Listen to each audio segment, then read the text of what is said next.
Hey, welcome to the FAQ podcast, frequently asked questions with Buzzy and Quincy. If you'd like to subscribe, FAQ podcast everywhere, audio, digital. Listen, you're watching, hit the button. That red button says subscribe. Starts with an S if you don't understand how to subscribe. It starts with an S, ends with a D. Click it. Then comment. You got to comment. Comment, share, do all this stuff. Listen, we have a guy right here. He's judging us already. He's a professional. He's a professional. He's a media mogul. I like that. He is. He is. He came through. He was like, "Look, I'm not doing this. I'm setting my own table. I'm building my own table around this." You know what I'm saying? I did say that. Yeah, facts. And then Tyler Perry stole it like everything else. You know, it's so crazy. Like I'm now on some new shit. Okay. I'm not letting anybody not acknowledge what I do. Nah. Because we're conditioned to like fall back in the shadows and just let people humble. And be too humble, right? Yeah, I'm not doing that no more. I feel you. Look, guys, if you don't know the voice, if you're watching, you're hearing, that's Jason Lee from Hollywood Jason Lee, Unlocked, the Hollywood media mogul. And he has his own podcast studio. Yeah, I did. I opened that. We wasn't just say studio, not podcast. You have your own studio. We have a studio, yeah. Yes. Yeah. We're not gonna just put that thing in a box. No, it's all good. It's a big deal. So, Jason, you're one of these people that have taken media by storm. You've built brands. You've been on the inside. You've been breaking news. I look at you like, TMZ. It's like you're a trusted source in the hip hop community. But TMZ's not trusted. Ooh, okay. I mean, they're not until somebody dies. Until somebody dies. Yeah. I mean, they're really good at getting like death certificates, anything you file with the courts, because Harvey or whatever. Yeah. But they're culture vultures that steal our shit. That's why I'm suing them. We're getting ready to file something. Wait, I didn't know them. that. Yeah, I had a dinner with it was me, Floyd Mayweather, AB. Kanye West, Julia Fox, and I can't remember who else was in there. No, we saw that. It was Madonna. Yeah. I forgot Madonna. Did you say? I forgot Madonna. Yeah, the queen. wow. They took that video that was mine, posted it, and didn't credit me, and they credited somebody else. So then I sent them a takedown notice, and they didn't take it down. So then I was like, okay, cool. And then finally, when I went on, I screenshot it and posted on my page and said, here y'all go stealing shit again, but this one's copywritten, because what I did was I knew that video was going to go so viral. I had it copywritten by my attorney, so that way any infringement on it, I could, How do you copy? How do you shoot give a us video? game. Yeah. Oh, okay. So what people don't realize is that content, even this podcast, right? You own it. It's yours. It's trademarked. It's, once you copyright your material, anybody that wants to post it, say something was to happen to one of us, or we say something that becomes news they want to put on broadcast, they got to pay for that. Like digital content is, We have some viral moments, and we license it. Nobody gets to just take your stuff for free. That's like an artist putting out a song and then they go and just take your song and use it in commercials. Yeah. No, even recently, Entertainment Tonight ran my interview with Kanye West. That little piece, I was like, yo, y'all got to pay for that. Because it's broadcast. I didn't give you the rights for that. So forget a watermark. Like, listen, You can watermark it too. yeah, but that you want still that ain't the money. same. I mean, you're the watermark. I'm Hell the yeah. watermark. So, when I first started, He giving us game. Oh, when I already. first started, I let everybody share my stuff because I just wanted everybody to see it. just wanted to spread it out. Yep. But now that you've seen it, you know what it is. You got to treat it the same way you would treat the View or Wendy Williams, because it's content. Yeah. And then digital. Because you wouldn't do that to ABC News. No, they wouldn't, because they know they would get sued, but they don't expect to get sued by me. But I'm suing too. So you just got a lawyer on speed dial. I got multiple lawyers, but particularly for my content, for my IP, I got an attorney that she trademarks everything, copyrights everything, and we do let people share our content. So I don't want people thinking With like permission. with permission and proper crediting, because people will take your shit, put out your white out your watermark, put their we had logo. all that. We had all that. Oh, they're gonna do all that until you sue their ass or you send Instagram a takedown and they lose that. You get 10 strikes against your Instagram account, you lose your Instagram. They don't want that. And I'm striking left and right, strike. All right, so Jason, understand that I want this interview with you to be as an educational piece for FAQ, Fuzzy and Quincy, frequently asked questions, because we're just a year in doing our podcast as a show and as partners, as a business. So, we're going to deep dive on who Jason Lee is, Hollywood Unlocked, but also when we have some real questions, we're going to be like, word, you can do that, blah, blah, blah, blah. So just, it's like, understand what the layers of this conversation is going to go. Of course. Yeah, it's because you're going to be preaching to us. Understand that. And I'm honored to be here. Let me say, Fuzzy is very well respected in the industry. Man, thank you. So it's hella early in the morning, and this is hella far from my house. But and last night I was out. I ain't gonna lie. And Amber Rose told me to lie and say I couldn't make it. Amber, yes, I'm throwing you under the bus because it was late as hell, and we was out. We ran into Amber from Philly. We've been trying to get at her. We were. I'll tell her. We ran into Drake. We was having a moment last night, and I was like, it was that nice guy. And I was like, it was 2 a.m. I was like, nah, I'm pulling up because you gotta pay respect. I would be fake if I did that after all the times I've connected with you in person and just politic because. You've been moving out here for a minute, so. Oh, man, thank you. I'm honored to be here. Well, I would have understood, though, if you would have said I need an hour. I wasn't going to do you like that. Yeah, I would have understood. No, that's love. So, all right, Jason, where did it start? Where's the intention? Because everything that you've done, it seems very intentional. Like, you're not here by like, oh, you broke this, and it just happened. So what was the intentionality to get Hollywood Unlocked, to get Jason Lee, the brand, to where it is right now? Yeah. I mean, when I first did it, when I was trying to do it, I was everywhere. And I remember it was early on, Lunel, who I've known since I was 15, because she's from the Bay and I'm from Stockton. She said to me, baby, you at every party. She goes, because I used to call her, come to this party, come to this party. She said, you at every party. When you going to stop being the staple of the event and become the event? Because you got it. She just said that in passing. And I'm very much I listen to words, power and words. Like, I'm remembering all the people who told me I wasn't going to make it. And I love running into them now, or love, like, when they RSVP for my shit. I'm like, we ain't made it yet, so don't come to this, Shout out to Revolt. We got to talk about that, too. Yeah, shady ass shit they did yesterday. But, they've been playing in my face. But anyway, getting back to how I did this. So, I'm from Stockton, California. I had a rough upbringing, been through foster care, all that. When I was in foster care, I wrote in my book, I fell in love with just celebrity culture. Michael Jackson, Prince, Madonna, who we talked about. Like, these are icons, of our era. Everybody was an icon. Metallica, Def Leppard. I mean, these people were big stars. And I kind of fell in love with the industry. That was kind of like escapism for me in foster care. Like, I could watch Michael Jackson. I can watch Whitney Houston. I can watch these people and be like, yo, like, their lives look amazing. My shit's fucked up, but I can at least, like, escape for a while in their music videos or award shows, whatever. So then just my affection just led me to meeting Queen Latifah and kind of being invited in early on. And then just coming back and forth to L.A., it was like, yo, back in Stockton, everybody's getting shot, killed, on crack. My families are broken, communities, can't go to the mall without a shootout. But then you come to L.A., Burbank, which was Hollywood to me. Yeah. Like, yo, it's black people getting along. They out here making money, driving nice cars. It's sunny. Like, nobody's running from bullets, at least where I was at, So I just wanted to get here. So when I got here, I fell into that Hollywood shit of just wanting to be at the club every day, want to be around everybody, want to What year is this? This is like 2006, I think. Okay. But you're going out networking, though. But by day, I'm a union director, so I had a great job where I was running politics. I was doing legislation, lobbying Congress. We did Obama's campaign in 2008. So, like, we were led the Trayvon Martin campaign. We were in the streets for healthcare workers negotiating contracts by day. So that's what my day job was. But by night, we at the Jamie Foxx house parties. We over here, we over there. And I just started networking. So once I started, somebody called me and said they needed to get in touch with Chris Brown for something. And I looped them in with somebody, and the deal went down, and I got 10%. And I made $30,000. And I was like, fuck this day job shit. I'm going to take a leap. And I just did it. And then it was really just learning how to do it along the way. Nobody helped me. Nobody wanted to give me advice. You take a leap. What's the leap for? Because it's like, was it leap for like just being in the industry, connecting? First it was connecting. So that was paying the bills. But then like I tried to do some stuff with Rob Kardashian. Took 9 months. Kris Jenner decided not to do it. So that was a waste of time. Did an event with Kelly Price and Faith Evans. Invited Whitney Houston. It was great. I was excited. Whitney died the next day. Damn. It was like everything I was trying to do just wasn't working. By the way, felt like you were always getting right there, and then something would happen. Yes, I understand. And what that is. Then that's when I started seeing the boom of social media and blogging.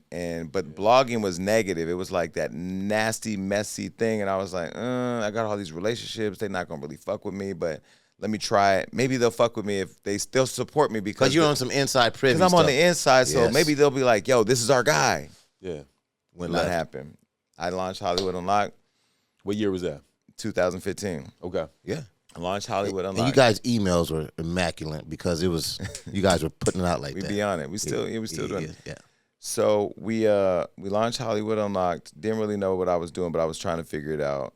Called Mona, got on Love and Hip Hop because I felt like if I launch it on a show like Love and Hip Hop in front of millions of people, people will immediately know about it. So it's like I don't have to grind it out. They just gonna see it. Now I know that's not gonna translate to clicks on the site per se, but brand value, brand recognition, like the whole world's gonna know Hollywood Unlocked because that's what. But Jason, everybody can't just say, "Oh, I call Mona Scott, the creator of this, brand." At the time, I guess you developed a relationship with her over the years. Yeah, I mean, the thing that I learned in the union was just coalition building, right? And relationship building and then messaging. So I literally took all the skills I had developed. Got it. With Mona, I look at it like my phone, I have probably 20,000 phone numbers. It could be a security guard. It could be the guy who holds the rope at the gate. It could be the owner of the club. It could be the promoters, the bottle girls. Everybody has value to me. So Mona, she probably was somebody I just met somewhere, started talking, like, oh, let's keep in touch. Let me get your number. Just like Fuzzy, like you just never know where these relationships are going to fit. Yeah. So once I decided I was going to go, I was like, yo, I'm going to just get on Love and Hip Hop because fuck it. Like no other door would open. You're going to write me in this thing. No other door would open for me. Like all the people that knew me and when they knew I wanted to do Hollywood Unlocked, they were like, nope. Doors were shutting left and right. Relationships were changing. People were not really fucking with me no more like that. So Mona said, okay, I did an interview with her, and they were like, yo, this dude's off the hook, so let's do it. And they booked me, and boom. So it wasn't like Mona was a friend. It was like, I got a number. Like personality. Man, let me pitch this. Yeah, I went in and did an interview. So they said, give us 30 minutes of, like, your business ideas or what you go do, and then give us 30 minutes of your background. So I talked about, Hollywood Unlocked.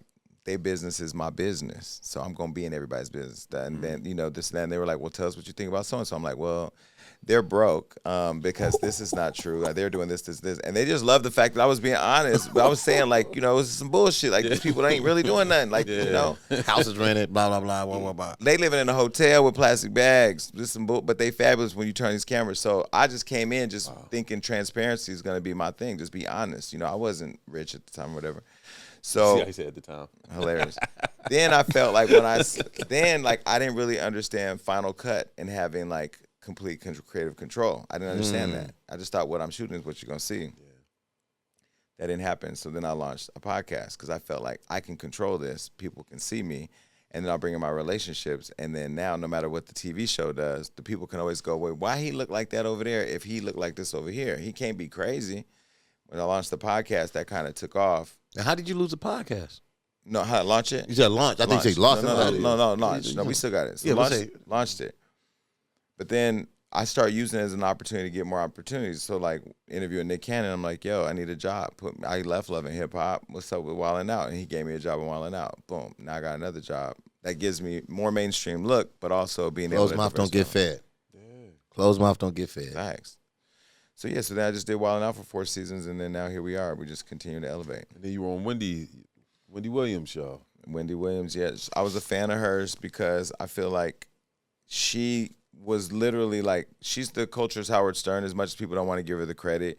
She talks a lot of shit, but she's also very infatuated with celebrity culture, and she went from radio. Y'all remember her on the radio? I worked with her on Philly, radio. Yeah. Oh, sure. You know what's so crazy? It just clicked on me. She did my interview and talked about you in the interview. Yeah. Yeah. Oh. She talked about you in the interview when she was in Philly, but she, then Wendy, her story. So it's like to be able to, I went to her show just as a fan, sitting. I called the show. I got like VIP seats off camera just to kind of watch her and see what she was doing. And when I walked in, all her audience was like, Jason Lee. And they started going crazy. But she didn't know who I was. So she's like, what the fuck is this nigga? Right. And then she came over to me, and then we talked, and then she invited me on the show, and then we exchanged numbers and just became friends. You just understood. I need exposure. And these people were going to make sure that, or these opportunities were going to make sure that you got the exposure. So you just went boom, boom, boom, and it built your brand while you were moving. Yeah. Just continue to leverage. Brilliant. Yeah, but what I do admire about you also is you are telling your truth, but also when you do have to clap back on somebody, you don't ever. He's ready. You're ready and you well informed, and you don't make it feel like you're not angry. Yeah. Even though you're probably hot, but you come off as like, even with the Karen Civil stuff, she's a friend of ours, but like you spoke well on that, and like then she had to answer. Like, you know what I'm saying? Or I forgot who spoke first. She spoke first, then I responded, then she spoke again. I mean, look, do you ever want to squash certain things, though? Do you ever feel like getting past it? You know what? I don't walk around with grudges because I'm too busy. Like, I really am too. My mind does not have enough space to be thinking about what other people are doing or the hate I have for this person. This and that. I'm very mindful of, like, when I go places, like, who's there, who's going to be. Because I just want, it doesn't mean I'm not going to come. I just want to mentally prepare for whatever the experience is going to be. But no, I mean, I don't think about Karen. You know, I liked Karen. I used to really like Karen. I used to be friends with Karen. We lived in the same building. We were cool. And I know she has reached out since the Breakfast Club interview trying to talk to me. But what is there really to talk about? You know, talking to me, people only want to talk to me for one or two reasons when it comes to this type of situation. One, they want to try to squash everything so I'll shut the fuck up. Or two, they want to figure out how to squash everything so I shut the fuck up and then build with me so they can get in and eat off the plates that I'm fucking making. Like, I have no problem with everybody eating, but because I don't build tables to sit at them by myself. But I'm also not eating with people who are trying to take from me. Like, there's just, I would rather starve you, watch you starve and die and say, hey, you did that to yourself. Because I built my company on integrity. People can say, oh, well, when you write these stories, there's no integrity. No, the honesty in the story is integrity. Whether you like the story or not, that's a reflection of the world because I'm not creating this shit. I'm just writing what's happening. You know, so but I've been labeled a bad guy. He's the messy this, he's that. And I wore all those labels like a crown because now I sit on the throne and I'm running my shit. I own myself. I control myself. I write all my own checks. I have 10 employees who work for me. They all are paid well. And, you know, most of them are people of color. And I've never subscribed to what people said about me. I'm like, okay, you losing out on the opportunity. I'm going to keep on moving. Now with Karen, she did what she did because she didn't like the fact that people were able to see a part of her. I've shown every part of me, the gay part, the messy part, the inspirational part, the vulnerable part. And it's just all of who I am. So I feel like that was an opportunity she missed where she could have just embraced what happened. And I think she tried to, but the only reason she tried is because she know I had the receipts. I don't never call nobody out with nothing. How did you find out she tried to block you? Come on, Fuzz. Come on. Because Karen's a friend. I love Karen. But that's okay. And you know what? People went after Charlamagne. Let me tell you why people went after Charlamagne. And I love Charlamagne. Charlamagne is like one of my guys in radio because he helped me get my show with iHeart. But we can be friends with people and hold them accountable. True. We don't got to cancel them, but we got to be honest. Like, you know, if I stole $17,000 from you, you going to feel some type of way. If I came and tried to destroy your podcast and take it offline and happy, you would feel some type of way. It's okay to feel that type of way, but it's also okay to say, hey, you know, it's still my friend or I forgive her, but what you did was fucked up. She needed to take responsibility. She's still not taking responsibility. She went on and said, oh, he trying to lock me up. A bitch looks good in orange. Well, guess what? Statute of limitations was a problem in pursuing a lawsuit with her, so we just didn't pursue it. But at least now the whole world knows she's a scamming ass, lying ass, trick ass motherfucker.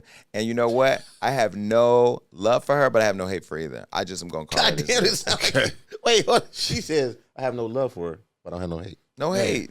It's true though. You fucking look like me, and you try to take from me. See, it's when white people do it, I'm like, that's what y'all do. You've been taking us from our countries, from our families, prisons, all that shit. You've been doing it. So when white people do it, I'm like, expected that.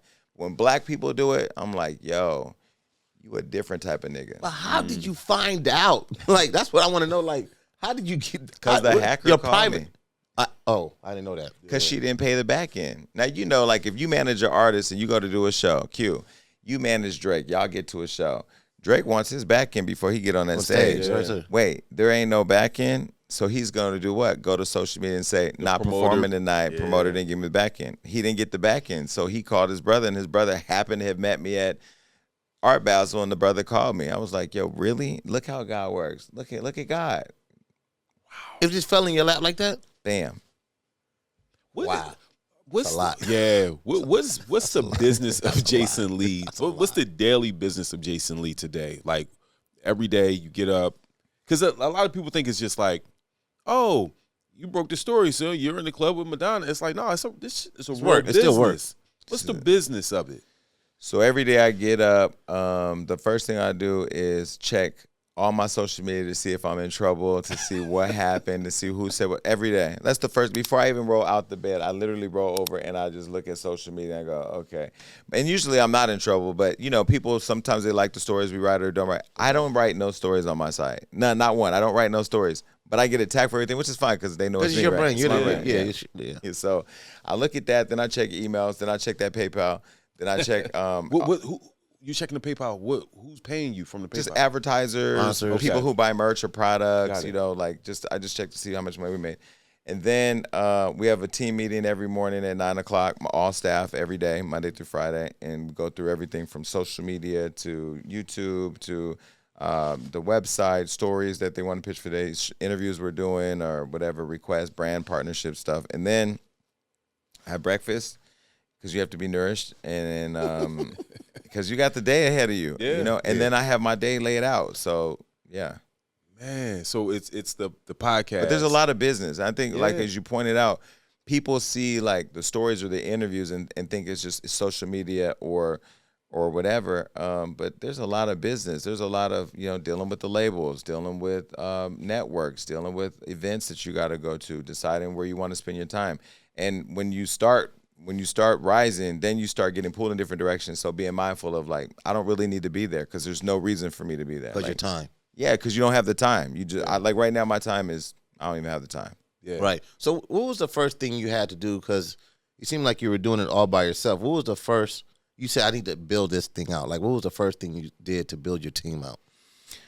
The first thing I did to build my team out, in terms of like the staffing.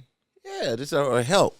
Well, we started out with interns. You know, I found people who, see, it's one thing, and I've had bad interns, and they're all online. One of them wrote a pamphlet that nobody bought because she said she was used, and another one, she left after I fixed her skin. I had my brand partner spend a lot of money to fix her skin because her skin was fucked up. But anyway, so she ended up leaving. But, you know, they trashed me. But the other interns, they're still here. Full-time, elevated to management positions. Nice. Like, they've been with me from day one. I found people who were invested in my vision. They were like, I believe in you. And this is before I even, like, I just made promises of what I was going to do. Like, I'm going to do this. I'm going to kill this. We're going to do that. And then we did it. And these people invested in me, and they're still here. So, yeah, I mean, finding really good, solid people and loyal people. You know, people that don't want to be you. I had people who thought they were me. You ain't me, bitch, but God didn't bless you with that talent. He blessed you with the talent that you're in now to learn what I got so you can go on to become your own person. So, yeah, I had some bad people, but I also had a lot of good people. You know who spoke highly of you? And this is just random. Me and DJ Damage was out, and he was like, Jason Lee is the fairest guy, probably one of the fairest people I ever worked with. Really? Yeah, like, hands down. It was unsolicited how we were talking, like, and he's like, no, he's so solid. I give him his props because our show's gone through. I always say we're the Destiny's Child of podcasts because we had so many. And, you know, you've been in radio. You know, you've been around. Like, people change. And when people change, sometimes the business changes. But Damage was somebody who came in at a very critical time where I was ready to end the show because I was really over dealing with people and their bullshit. You know, like, it's really simple. You show up on these days, you tape these days, you get a check. Like, that's what the show is. And anything beyond that, the complicated, you just get in your own way. But Damage came in at a time where we really were at a crossroad with the show, and he was solid. Like, he was like, I don't even know what we doing with money and all that. I ain't worried about. Let's just get the show. Let's keep it going. Yeah. You know. And there's been times where people have approached me like, yo, you should end the show and just do your own thing. Like, let's just you're ready to do your own thing. And I'm like, yo, I'm not gonna turn my back on somebody who had my back. Like, I'm not gonna like just cut him out of the situation or cut these people out. So. Damage has been solid, and he's been easy to work with too. Yeah. We worked together in Philly. He told me he was there with the Wendy interview. Yeah. So no, that's dope. We see you now. Fast forward, you're interviewing Kanye. You're doing all these things when you're in these exclusive rooms. What is your partnership or your relationship with Kanye West? I mean, it's developing. You know, I think that. You know, when I started developing this relationship with him, I got a lot of calls of people saying, you know, don't fuck with him, he's this, don't fuck with him, he's that. And I'm like, these are the same calls y'all make about me. Yeah. It's the same calls y'all make about me. Don't, he's this, he's that, he's this, he's that. And what I love about Kanye is he understands that I am all that because I understand that he's all that. And that's okay. We're not a monolith. We can be We can disagree on things. We had a brunch this past week, the Black Future Brunch, where we honored 50 people in media. Dope. And I mean, to bring Kanye Orlando, from Kanye Orlando to the InStyles, to the Forbes, to the Shade Rooms, to the Ballers, to the Hollywood Unlocks, to YouTubers, like to bring, shout out to Amber Raspberry from Amazon, James DeBose from Fox. So like bring a lot of really dope, Gail Mitchell from Billboard. I mean, powerful people who I've always wanted to honor. To be able to have him bring them there was powerful. And then to have an exchange of ideas and conversations that were very controversial. But he says, why is it controversial? Who says it's controversial? We should be able to say what the fuck we want to say without apologizing. And I think about how I feel about cancel culture and canceling cancel culture. We have to get to a place where we make mistakes or we say things that are wrong or offend people and just be held accountable and keep it pushing. Yeah. You know, because it only happens to us to get canceled. Whoopi Goldberg gets suspended, but Joe Rogan is still employed. Why? Because she black and he not. That's the only difference. Yeah. So why are we so much harder on ourselves when they already teaching us how to behave and how to interact with each other? Nah. So unfair. Yeah, we're reclaiming that. We not doing that. So with him and I, we're still sorting out, like, what is the relationship? How can we, what are you trying to accomplish? What am I trying to accomplish? And what could you guys bring together? And how can we build for you build everybody a relationship. else? So you're just like, let's see where this goes. And how can we build for everybody else? Because one thing I loved at the brunch that he said is, he said, it's not about me, it's about us. And now he's the one calling me every day saying, what's next? We need to keep this going. That was fire. That, you know, we need to feed these people. And I'm like, hold on, let's strategically roadmap what this is going to be, because it is a powerful opportunity, but I also don't want to just like water it down by doing too much too soon. Did he reach out to you, or was it a mutual? So I opened the studio, Hollywood Unlocked Studios, and on my first day, I was like, yeah, after we built it all and, you know, it was expensive, I was like, how are we going to fill this shit up? Like, now we got to market it. Wack 100 called, and I have to give Wack his props. He's solid. He actually said, hey, is your studio finally open? I said, yeah, just open today. He said, let me put somebody on the phone with you. He wants to rent the space. And he put Kanye on the phone. That's dope. And Ye was like, asking me questions about the podcast. He had some ideas. And then he was just like, do you want to go to dinner? And I'm like, yeah, when? He was like, in an hour. Like, I'm there. Boom, pulled up. Sat down, he played some of the new music. How's it sounding? Fire. Played the song with Game. I had heard that was fire. Yeah. And then we just talked, and he was asking a lot of ideas and, you know, thoughts about this, thoughts about that. I think he was kind of filling me out. And then later that night was the incident with the paparazzi. And then in the morning he called, and what I respect about what he said was, he started the call by saying, I don't want to call and seem disingenuous to not really acknowledge your power, but I'm doing that now because I need you. I said, okay, what's up? Talk to me about the situation. And he said, I want to talk about it. And I said, well, I'm at the studio. Sent him the address, and he pulled up. And then, boom, we did the interview. So it was like, that was, you know, organic. It was organic. Yeah. Wasn't forced. And the reaction was very positive. People were able to see him without, you know, we interview people. It's a transfer of energy. You know how to poke somebody to get a headline. Yes. I could poke the hell out of Kanye and get him to blow up. And then now I got the crazy Kanye that the media wants to talk about. Or I can just sit back and let a dad talk about his kids. And that's what I chose to do. And you wrapped it with love. Yes.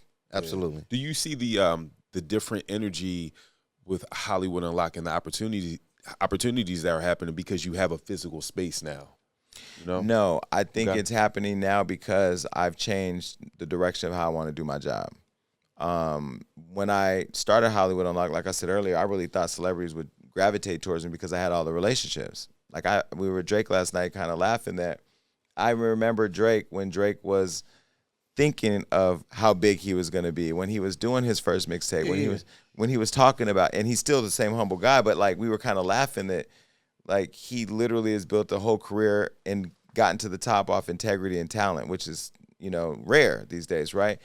When I launched Hollywood Unlocked, I thought everybody would fuck with me, and they didn't. I was like, oh, word? Okay, cool. Well, I know how to get your attention. That song is whack. Your girl is whack. Your kids look dusty. You start jabbing. I just start telling the truth. I just start saying what people were saying. Because, see, we have a way of tempering the truth to not burn relationships. If we work for somebody else, we don't piss off the Kardashians, because then we don't get any of them. Well, guess what?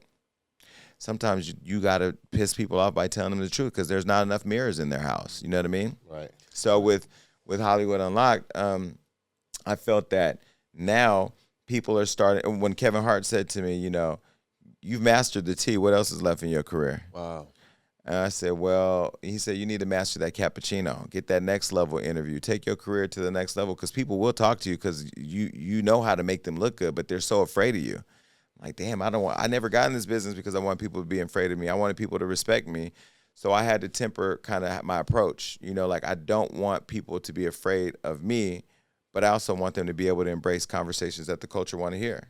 So you went from, okay, I'm gonna tell the truth, I'm gonna do the headlines, and now it's we're seeing the shift of Jason Lee. I still do the headlines. I still do my opinion, but there's some compassion in it, and the honesty is still there, and sometimes it's really sharp, because there's sometimes there's a lot of celebrities where you can't really penetrate that facade of fakeness that have been built around them. Sometimes they need to be humble, and sometimes I need to be humble. So it's not like a one-way thing. If they come on my show and check me, we can have that conversation. I'm open to all of that, Has there ever been a situation where someone personally called you because you said or told a story or whatever, and they were like, let's have an off-record conversation and just have a conversation between you and I? There's a lot of those conversations happen? Not a lot of them. Kevin Hart was one that I'll give the most credit to, because I felt like he listened to me and I listened to him. And it was genuine. It was genuine. It came from a good place. And he said, I'm going to do your show. And this was out of me attacking him. Like, he said, I'm going to do your show, at some point. And then over time, we just kind of kept in touch and talked here and there. And then ultimately, when he did my show, but when I attacked him, it was really me attacking what my opinion at the time was responding to something he had posted online. But then which, by the way, I deleted that video, and I've never deleted a video, but I just felt like I have so much more respect for him now than I did then. Yeah. That although it was a moment in time, it's not a moment that I want surrounding our new relationship, because it was a relationship where I was looking at it one way and he was looking at it one way, and without us connecting, there was this experience that we look back on and go, damn, that was unfortunate. But when he came on the show, we laughed about it, because all the stuff I was canceling him for, they tried to come and cancel me for later. And it was just like, yo, I'm learning that as I start to grow. The target's on your back. And so I'm like, yo, fuck it. I just hope people remember all the shit I've done, all the crazy shit I've done, and not try to remind me when everybody else is looking. Yeah. Do you ever think of maybe taking Hollywood Unlocked or some other, facets of entertainment scripted? Are you thinking about doing scripted? Because you have the audience, right? Mm-hmm. So you could do millions of things, right? Is that the plan? Yeah. So Tiffany Haddish offered to produce my book for a TV series or TV movie. And tell everybody what the name of the book is. God Must Have Forgot About Me. Yeah. It was a really powerful. I love it. So she's talking about doing that project. I wrote a scripted idea, and then I just got something from Netflix. But like acting, people keep sending me stuff to do, and there's stuff that I look at and I go, oh, yo, I could play that. But I ain't gonna lie, I'm like not that comfortable with it, because I'm just like, in some ways I'm a shy person, which people wouldn't believe, because when it's just me and my camera, it's just me and my camera. Yeah. You know how it is. When you and the mic, it's you and the mic. You don't think about all the people listening. But when I'm on set and they're like, okay, 3, 2, go. Audience, here you go. Like Wild 'N Out used to scare the shit out of me. You did it for 4 seasons. Off Hennessy. Okay. You was on that What? I don't even drink that shit no more. I was traumatized. One episode, I was so drunk, I forgot everything I wanted to say. I just forgot. I didn't even know where I was at. I just went and sat down like, y'all do the show. I remember standing there. Nick said something to me, and I took the mic for Wild Style, and then I forgot what he had said, so I just handed him the mic back. It was a horrible day. Wow. At Hennessy. Wow. So I don't know. Behind the scenes, I do want to do stuff. Yeah. Because I need I need my brand to have value without me on camera. 1,000%. So let's go back to the Revolt thing. I saw you post, and because you're building your relationship with Kanye, and they said something about invite to Sunday service. Yes. Are you part of Sunday service now? Okay, so I didn't understand what that was. What they were talking about was, so when Ye was, okay, you know Kanye. Yeah. Okay. Ye is a very energetic. When he has an idea, he wants to act on it now. Go. Like, yes. See, but that's another thing I respect about him. People out here be politicking that we should do this, we should do that. You mention to him an idea and he likes it when we're doing it. Yeah. And so when he said Black Future Month, we're not living in the past no more. We're going to honor the past, but we need to focus on the future of black in technology, black in fashion, black in film, black in movies, black in media. What does that look like? We need to stop allowing these people to give us this 1 month to remember that we were hanging in trees, which is an important part of our history. But like, how are you investing in our technology? How are you investing in us as a culture moving forward? When he said that, I said, yo, we got to get the media behind this so that way they understand this, because right now this post of Black Future Month has no context. Yeah. And either it's going to be a moment or a movement. He said, let's make it a movement. I said, okay, cool. Well, then let's have a brunch honoring media. I'll pull together the 50 top media people. And he said, let's do it this Sunday. No, let's do it this Saturday. It was like a Tuesday. I was like, what are we going to do? Less than a week. Yeah, I'm like, I mean, I can do it because that's just me literally blocking out a couple hours and making phone calls. Yeah. But I'm like, okay. So then I said, well, what is going on Sunday? He goes, you coming to Sunday service? I go, well, why don't we just move it to Sunday, give me an extra day. We'll do the brunch first for these 50 people, then have Sunday service and let them come in because you never let media in, let them see it. And he goes, okay, but no filming. I said, okay, cool. So then when they got there, it was just such a powerful exchange and experience. He said, should we let people, I went to him, I said, we should let people film this. Like, we should let people put this on social because this is, like, really special. And he said, you sure? I said, yeah. He said, okay, cool. So I went up there, I said, Kanye said that you can film it. And then they did. And then it became this thing. But it wasn't Sunday service that they didn't get invited to. They just didn't get invited to anything. And it wasn't because we don't like them. When I wanted to do Hollywood Unlocked, see, this is the thing. We need to stop being clout chasing ass niggas out here. Cause clout chasing shit is just, it's cancer. Yeah. It really is. It's so frustrating because now that people are like, oh my God, you're this, you're that. I'm still Jason. I'm still that nigga who was sitting in his studio apartment dreaming up all the ideas that he's actually doing now because people like Kanye are giving me a chance. Yeah, absolutely. And so when I first started thinking of Hollywood Unlocked, remember I said I launched in 2015. 2016, Queen Latifah calls me and she says, yo, I just ran into this nigga Perez Hilton. She said, you like him, but with a heart. Like, we need to figure this out. Like, let's do something. I love Latifah. I love her too. Yeah. She was like, I want you to meet with Shelby Stone, and I want you and Shelby to come up with a show that we can pitch, and let's do it. So we developed a show, Hollywood Unlocked with Jason Lee. This was in 2016. We go to BET. We start to talk to was it Laretha? What was the lady's name? She used to run BET at the time. Yeah, it was anyway, Stephen Hill and all those people. We went to them. We pitched the show. Robbie Reed was in the room. Shout out to her. And they didn't pick up the show. They did an agreement, but then for whatever reason, it didn't work out. Business. You get it. We went to Revolt. I said, let's go to Revolt. Puff. Diddy is Diddy. Anything he touched gonna be hot. Black-owned business. Black-owned, staying in all that. The energy, yeah. So went over there, met with Andre Harrell. May he rest in peace. And Andre's thing was, this just doesn't fit with Revolt. And I'm like, well, yeah, it does, because I just led the Trayvon Martin campaign, and all your specials have been about Trayvon Martin. Who's better to talk about it than the person who partnered with the mother and the father and the family and led this national campaign, whatever. So anyway, Andre didn't see the vision, and it was fine. Valerie, she went off on pregnancy leave, left, they had change in leadership. They had hired Karen Civil. That didn't do nothing for him. So they were into bad investments at the time. So I was like, okay, well, shit. There was a Ramon guy. He was over news. He never returned calls. He was always on a flight doing something. So you tried with the Revolt. With everybody. Yes. Even, who I didn't try with is Quincy and Justin, because those are his children, and I felt like my business with him got to come through the business. I'm not going to build a relationship. Chain of command. I'm not going to build a relationship with his children that are fake in order to get to him. I don't do that. So I went to Lorianne Gibson, like, yo, Lorianne, what's up? Like, It's your Diddy relationship. Yes. Didn't happen. So then I ran into... Just get in front of Diddy. Just give me 5 minutes. I ran into Puff at the Rock Nation brunch. Okay. And he was like, yo, come by the house. Let's talk. Let me give you my address. I said, I already got your address. I just need the date I could pull up. Yeah. Then I started with the assistants. They never made it happen. Yeah. So I gave up. I said, fuck it. Then one day I hear Puffy talking about, he did something where he was talking about these corporate brands need to start paying black media, and this is it. And I was like, now he's speaking my language. That's me. So I called somebody and said, give me Puff's number. Just give me the number. So they gave me his number, and I texted him. Long old text. It'll be in my book.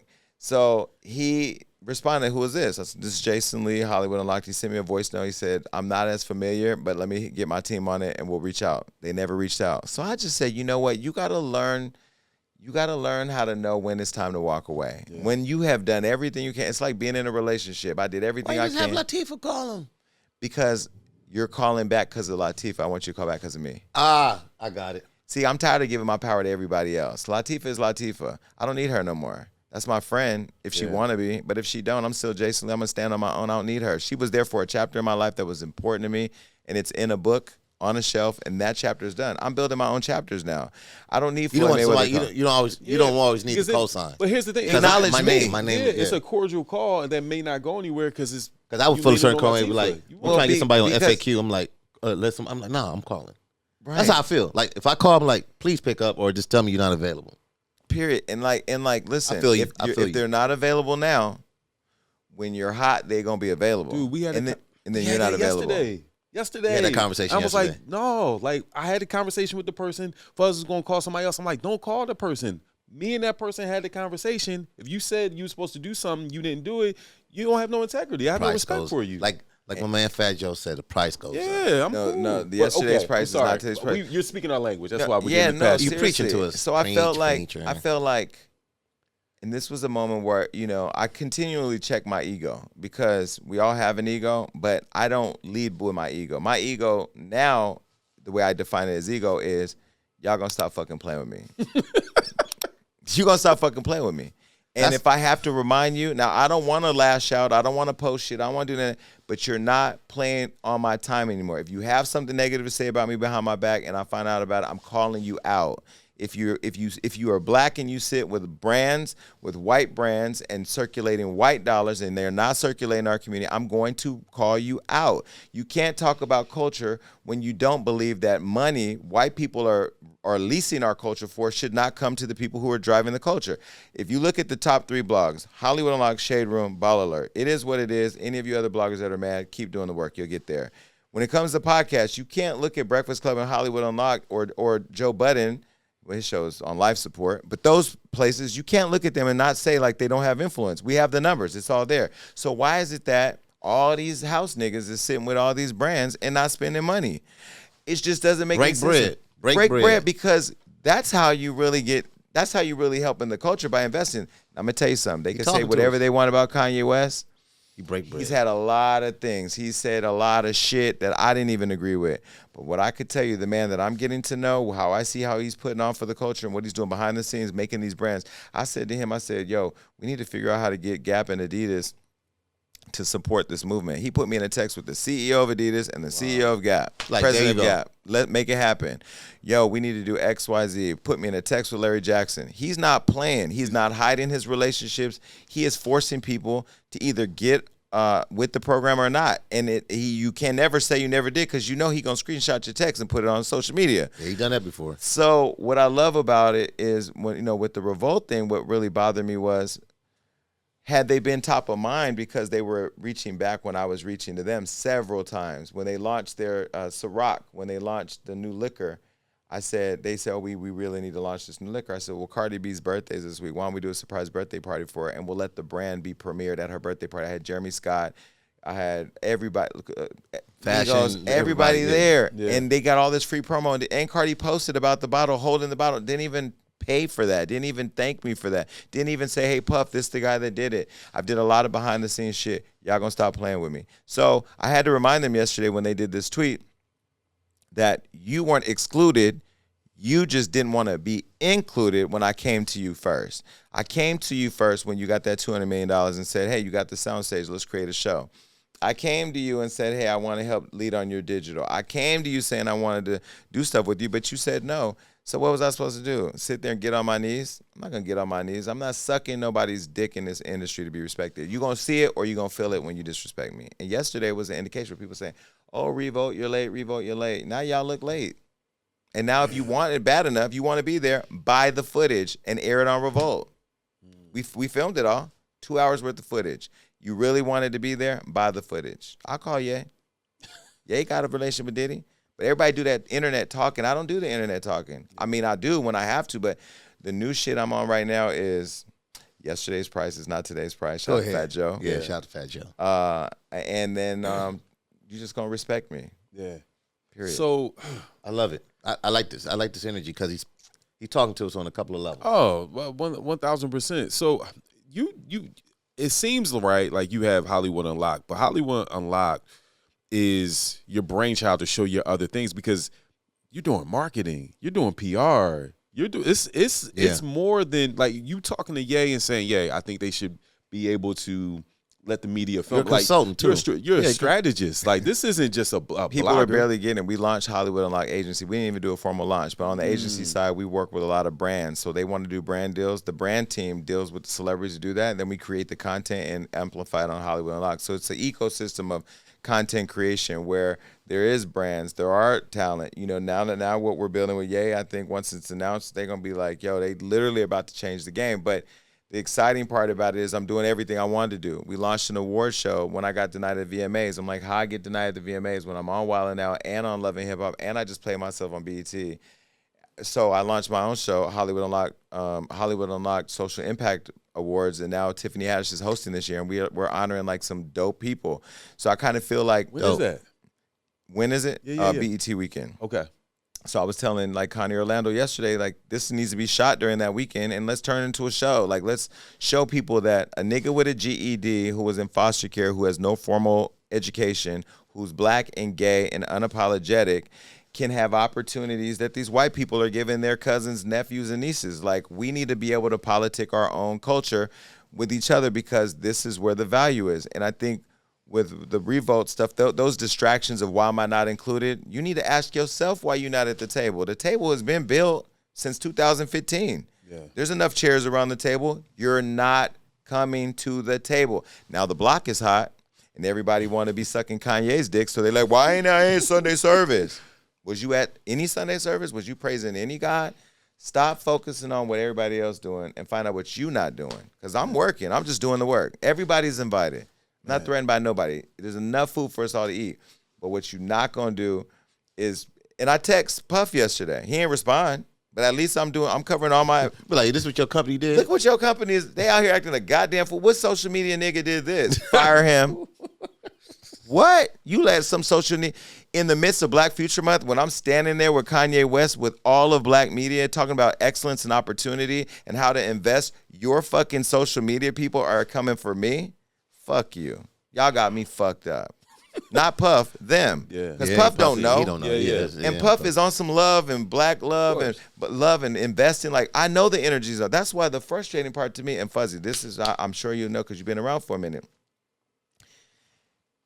It's so many insecure niggas around niggas who can provide opportunity. Like, 1,000 ain't gonna let Fuzzy in because if he get in, he might take my food. Yeah. Yes. What God got for you is for you. So what you threatening for? I'm not threatening from nobody. Yeah. Being in Hollywood, you said being gay. Is it tough for you? I put it to you like, I ask it like this. Have you found out that someone was gay and they pleaded to you like, Jason, please don't put this out there? No, they don't have to plead to me because the only two rules we got at Hollywood Unlocked is don't attack kids and don't out people. So that's don't out people. Don't out people. Like I don't. Everything is pretty much on limits except for that. Because like I haven't had a coming out story because I'm out. I'm out. You know what I mean? I don't feel like I need to make an announcement to anybody. It's just like people don't walk in the room and say, "Hey man, I only fuck bitches." Like, okay, well, I don't care what you do. I'm not policing your bedrooms. Yeah. And I had to tell somebody, actually one of Floyd Mayweather's friends the other day. He made a joke. He said he said something about he thought I liked somebody, and I told him that if he wanted to police my penis as a full-time job, he could. But that I needed to get a check for that. He didn't like that. Floyd thinks I'm funny as hell. Floyd's like, yo, this nigga is so crazy, bro. Like he don't say nigga. Floyd with the smoke. Floyd's like, yo, Jason is just crazy. Like leave him alone. Let him be him. Just do him. He not playing with y'all. Yeah. But no, I don't out people because I know there's a lot of people in my community who have killed themselves because they've been outed. Yeah. And so I just kind of feel like, do you? Yeah. So your book, you talked about growing up in a foster care. And earlier, before the cameras were rolling, I asked if you were close with your mother. But I knew you were in foster. But do you have a close foster parent that you're cool with? Like, both my foster parents are deceased, and I was actually very close to them. One was he was a minister, and then his wife was the first lady, and they were really good people. And what I said in my book, what I respected about the mother, her name was Elnora Easter. What I respected about her the most was she never disrespected my mom, and she always wanted me to love my mom. Everybody else was trying to tell me how I should behave towards my mom. She would validate my feelings, but always say, pray for her, stay positive. Good space for her. It was always, hold good, that's your mom, and but we understand how you feel. But she never tried to replace my mom, which I also thought was cool. She was there as a mother figure, and I was like her favorite. Even her natural kids were like, she loves you more than she loves us. I'm like, she should love me more than she loves y'all. But she was just cool, and in many ways at the time when I didn't have a mom who was active in my life, I remember the first time she had made peach cobbler. My mom was white. She didn't make peach cobbler. She made some other white, some lasagna shit or whatever. She was Italian. But the first time Elnora made peach cobbler, I was like, what the hell is this? And I used to always say to her, yo, can you make some peach cobbler? And she would stop doing what she was doing and make a full-ass peach cobbler, from scratch. So in many ways, it was made with love. Made with love. Yes. And so when she died, I think I took her death harder than I did my mom, because my mother's relationship with me was so exhausting that, because she had mental health issues, she had drug issues, and she had health issues. And so that was just a lot of toxicity that I didn't want to deal with. And I didn't have as many positive memories with her that I did with the foster mother. So it was harder to go to that funeral. And so now I don't even really go to funerals. I just went to one not too long ago, but I don't really like to go to funerals. Do you think you have some abandonment issues? Definitely. Yeah. Absolutely. I think that's why I'm single. Yeah. Because like if I see the shit about to be crazy, I'm out. Yeah. I ain't about to sit here. But I also believe in value in our time. Like, we ain't got that much time. Q says this all the time to me. Yeah. We don't. We can't be playing out here. I'm not playing. Yeah. Are you going through therapy? Are you? Not yet, but it's Tiffany's giving me some really good therapists. Yeah. That's the Tiffany process. Haddish. Yes, that's the process, because Charlamagne keeps trying to guilt me into therapy. That's because I think he want me. He's expecting me to go through therapy and then come out and be like him, and I just want to give you love. Like, yeah, nigga, he made a good 360. I love Charlamagne's.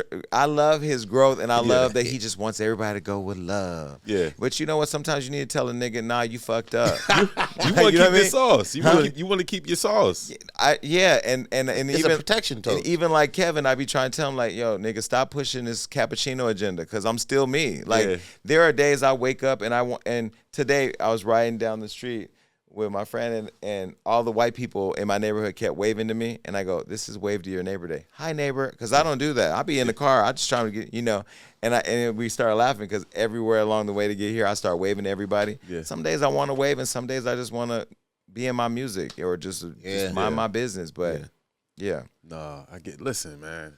We thank you. You need to teach us how to get the sponsorship up too. No, but we're gonna talk about the Hollywood. I have e-courses coming. They done. Really? I just got to shoot them. With the agency, we gotta talk about the agency. No, facts. Yeah, right. Yeah. We gotta. Yeah, some layers. He got what he did for Kanye, he could do for FAQ. Come on. How you gonna do it? We're gonna speak that into existence. Yeah, absolutely. Thank you, man. Like, the media mogul. Like, you are a new age media mogul. I mean, you look at 2015. That wasn't 10 years ago, bro. So to see where you are from 7 years ago to now. And you just never gave up. You just kept being consistent. Never gave up. God must have forgot about me. It was written about all the times people gave up on me, abandoned me, ignored me, discarded me, disrespected me. And I was like, yo, I got to give it to myself the opportunity to be great. Like, I can't wait for Superman. Superman is not real. Ain't nobody coming to save you. Ain't nobody coming to fix your situation. Yep. When I started Hollywood, I was in a studio apartment. I remember looking at it, and I felt like I was in a prison, because I had painted the room gray. I'm like, why the fuck I paint this room gray? I feel like I'm back in juvenile hall or something. And then as my living space starts expanding, I'm like, yo, really, it's a indication of how I've been growing, because now my staff come to my house, we work in my house, some of them, but now we're transitioning to the studio. But I'm just glad that I haven't had to sell out. Now, I have had people call me and say, like, recently, me defending Whoopi, I've had people call and say, be careful, because, 5 years from now, when you're in that $20 million contract conversation, you don't want these videos to pop up. I said, if I'm in any conversation where a video of me defending a black woman who's being treated differently than a white man comes up, that I'm not supposed to get that opportunity, God got a $40 million deal on the other side of that. I'm not going to let y'all keep shaming me or scaring me into being somebody else. I'm the biggest accomplishment I think I've made is being able to just be me. Like I'm not. There's no fakeness. I'm plotting. I didn't even know what we was gonna talk about today. Yeah. I feel like I just told him everybody has a story. I want him to tell a story. Yeah. And I'm humbled that you wanted to hear my story because you know. Yeah. Did Whoopi reach out to you? Have you spoken to her? I've talked to her people, but she's not doing no interviews. You know, I do want to talk to her, but of course, for obvious reasons, you know, she's on a show called The View, who really don't want her to give her view. But I also reached out to Joe Rogan. I want to go on his show. I want to talk to him. I don't think Joe Rogan should be canceled. That nigga been doing all these years, but now because we're in cancel culture, cancel him. No, don't cancel him. Hold him accountable, but don't cancel Whoopi either. 1,000%. And I don't even think she should be held accountable. Like, what? I mean, she said something and walked it back, immediately apologized, and that's Whoopi. I'm just amazed that this is Whoopi Goldberg, right? The Color Purple, like Oscar the most decorated winner. black woman in entertainment, is on a suspension. She's sitting at home losing all her money watching. I don't understand it. And they say she's coming back. I don't see why she should come back. You'd be shocked if she does. Whoopi can launch her own podcast right now and do a multi-million-dollar deal on her own, sitting in her house, interviewing her friends, saying what the fuck she want, with her feet up or whatever. But see, that's what Jamil Hill did. Yeah. I talked about Jamil on the way here. I love Jamil. Yeah. That's what she did. We got to be afraid. We got to be unafraid to get out of the constructs of these other people's shit. Stop making their shit hot. Like, we're hot. I told you, Fud. Man, Didn't you get fired in Philly? No, I quit. You quit. Yeah. Wendy got fired in Philly. Yes. You gonna tell me when you gonna turn my lights on and off? Exactly. Nah. Let's turn the lights on and let's all get woke. Because ultimately, if every black person or person of color that's in any of these institutional businesses or networks walked out, that shit will flop. Because don't nobody want to watch that unseasoned ass shit they be putting on TV. Yeah. People be scared to leave. And it's like, dude, whatever they're paying you, they're making 10x off of what you are bringing to the table. I always say that. Undervalued. And I said to Fuzz, I said, when I was leaving my TV show, I was like, look, I'm getting paid X. They're making 10x. If I make 2x, I'm good. If I make 2x off of just my talent alone, I'm good. Right. Why would I do that for them? It just makes no sense. It makes no sense, but I'll tell you, I think one of the biggest things that held me back, because I started Hollywood Unlocked when I was 37. I think the thing that I think the thing that held me back so long was the fear of failing, because like you got to eat, you literally eat what you kill when you start some shit from scratch. So do I end this job that I'm working for all these people? I'm putting in 12 hours a day for these people that are driving the Rolls Royces and living on the hill and taking vacations in St. Bart's with their little ugly ass kids. Nah, fuck that shit. Are you crazy? Because and you give me Employee of the Month, or you decorate me and acknowledge me in a meeting. Fuck that. How about that? How about this? I quit. I didn't even have a plan when I quit. I just knew I was going to do it. And I did it. Yeah. And now I do whatever I want, anywhere I want. Today, my thing, I'm mapping out, okay, I got to go to Dubai. I got to go to Saudi Arabia. I got to go to Miami and do drink champs. I got to do this. I got to do this. I'm mapping out the shit that I actually want to do. Yeah. And I do it when I want to do it. I don't wake up with an alarm. I wake up when I want to wake up. But my body's conditioned to get up early because I want to wake up and work out and work. You know what I mean? So, I don't know. I'm grateful, and I appreciate people like you helping me tell my story, and I appreciate the audience for like always coming back. Thank you for the gems you gave us today. Like you really was preaching to us. Yeah. Oh, and we're gonna talk about the agency, because he's gonna help us. You gotta force people to help you. He gonna help you. That's not a force. It's just a closed mouth gonna get fed. That's the type of shit we on today, Buzz. Fuck that. Jason Lee gonna help us, because we too believe. You didn't eat no breakfast today, did you? I didn't. I do need my. Okay, yeah, you I haven't had breakfast yet either. Yeah. All right, well, Jason Lee, thank you. It's been a pleasure, bro. Of course. Yeah, I saw him at I saw you at Afrotech 2019, and I was like, all right, it's a couple people. Charlamagne was there, you were there, and it was just like, man, what we started in hip hop and what we started in this space can just go any and everywhere we want to take it. So you're a shining example of that, and thank you for sitting down with us today, man. Really appreciate it, bro. Of course, anytime. Yeah. Thank you for tapping in the FAQ. Yes. Make sure you hit the subscribe button. Yes, sir. On YouTube. Make sure you follow us on all the digital streaming platforms. Make sure you follow us, and we're gonna put up a new episode every week. We ain't going nowhere. We here. We here with Jason Lee. Hollywood Unlocked. Hollywood Unlocked ain't going nowhere either. You better come over here and follow us if you ain't already following. Tell them. Talk to them. Just add Hollywood Unlocked on Instagram, YouTube, Hollywood Unlocked. We Hollywood Unlocked everything. Yes. Yeah. We FAQ. And everything. stop stealing his stuff because he will send the people out. Stop stealing our shit because we got Damn, we talk got about the that. same Listen. lawyers. Yo, let me tell you. Once you trademark and you copyright that shit, you ain't even got to worry about it because once you upload it in these systems, it'll already flag it. Now, there's ways of when people put your content on their Facebook and they're trying to monetize it that you can claim all their monetization. Oh, okay. Okay. All right, we going. All right. We out. FAQ podcast. We see y'all next time.